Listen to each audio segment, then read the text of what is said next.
এই মুহূর্তে সবচেয়ে বড় খবর, স্ক্রুটিনির পর বামফ্রন্ট মনোনীত সিপিআইএম প্রার্থী শান্তিমণি মুর্মু মানবাজার বিধানসভার পূর্ব ঘোষিত সিপিআইএমের প্রার্থী সোনামণি টুটুর প্রার্থী পদ বাতিল করল নির্বাচন কমিশন।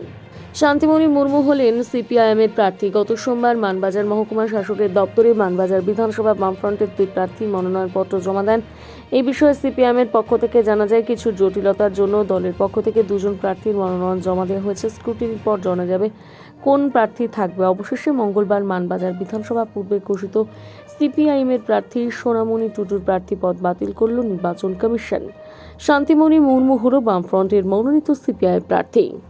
কালকেই বলেছিলেন আমাদের পার্টির জেলা সেক্রেটারি যে একটু আইনি জটিলতা, টেকনিক্যালি কিছু ইস্যু আছে, যে কারণে আমরা গতকালকে দুটো প্রার্থী আমরা নমিনেশন করেছি। একটা সোনামণি টুডু, একটা হচ্ছে শান্তিমণি মুর্মু।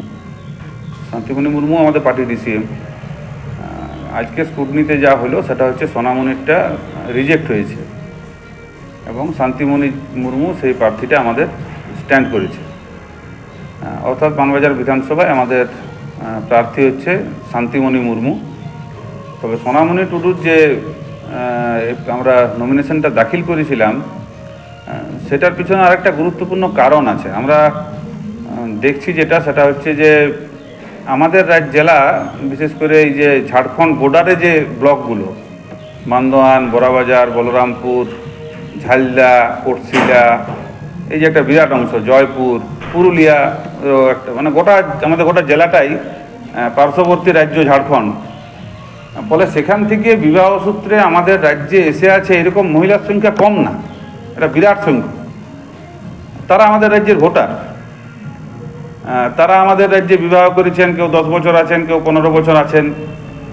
তারা এখানের যে ব্যবস্থা সেটাকে মেনে নিয়েছেন, তারা এইখানেই তাদের শ্রম দিচ্ছেন, তারা ট্যাক্স দিচ্ছেন, তারা ভোট দিচ্ছেন, তারা সন্তান তারা জন্মগ্রহণ করছে তাদের কাছ থেকে, তারা এসটি হয়ে যাচ্ছে, কিন্তু সেই মা এসটি হতে পারছে না।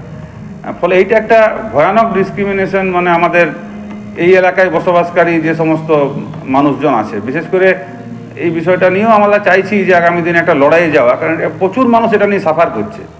বলে সোনামণিরও এটাই বক্তব্য যে ও আগামী দিনে এই বিষয়টা নিয়েও লড়াই করতে চায়, আগামী দিনের লড়াই সেটা।